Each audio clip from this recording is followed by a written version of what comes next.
শুরু করিতেছি মহান আল্লাহর নামে, যিনি পরম করুণাময় এবং অত্যন্ত দয়ালু। কথা দিছিলাম যে আমার এলাকায় এমন ভাবে পর্যটনরা আগাই নিব যে আপনারা টাকা খরচ করে আমার এলাকা দেখতে আসবেন। এর ছোট্ট একটা নমুনা আপনাদেরকে দেখাই। ছোট্ট একটা পরিত্যক্ত যাত্রী ছাউনি। এই যাত্রী ছাউনির আমি কি বানাইছি, আমি সহযোগিতা সবার নিয়ে আপনাদেরকে একটু দেখাইতে চাই। এই যে আমার সামনে যেটা আছে একটা যাত্রী ছাউনি, আপনাদেরকে দেখাইতে চাই যে পরিত্যক্ত যাত্রী ছাউনি থেকে কি বানাইছি আমি। আপনাদেরকে একটু দেখাইতে চাই।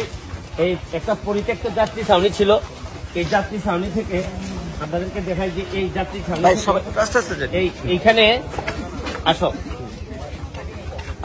এই যে দেখেন আমাদের স্লোগানটা কি, স্লোগানটা থেকে আমরা পরিবর্তন করে দেখিয়েছি। এইদিকে শোনেন। হ্যাঁ, এই যে এটা থেকে চা বাগানের যে আমাদের শ্রমিক বোনেরা যে বাচ্চাকে নিয়ে যে কাজ করে, এইটার একটা ছবি আমরা এই জায়গায় নিয়ে আসছি।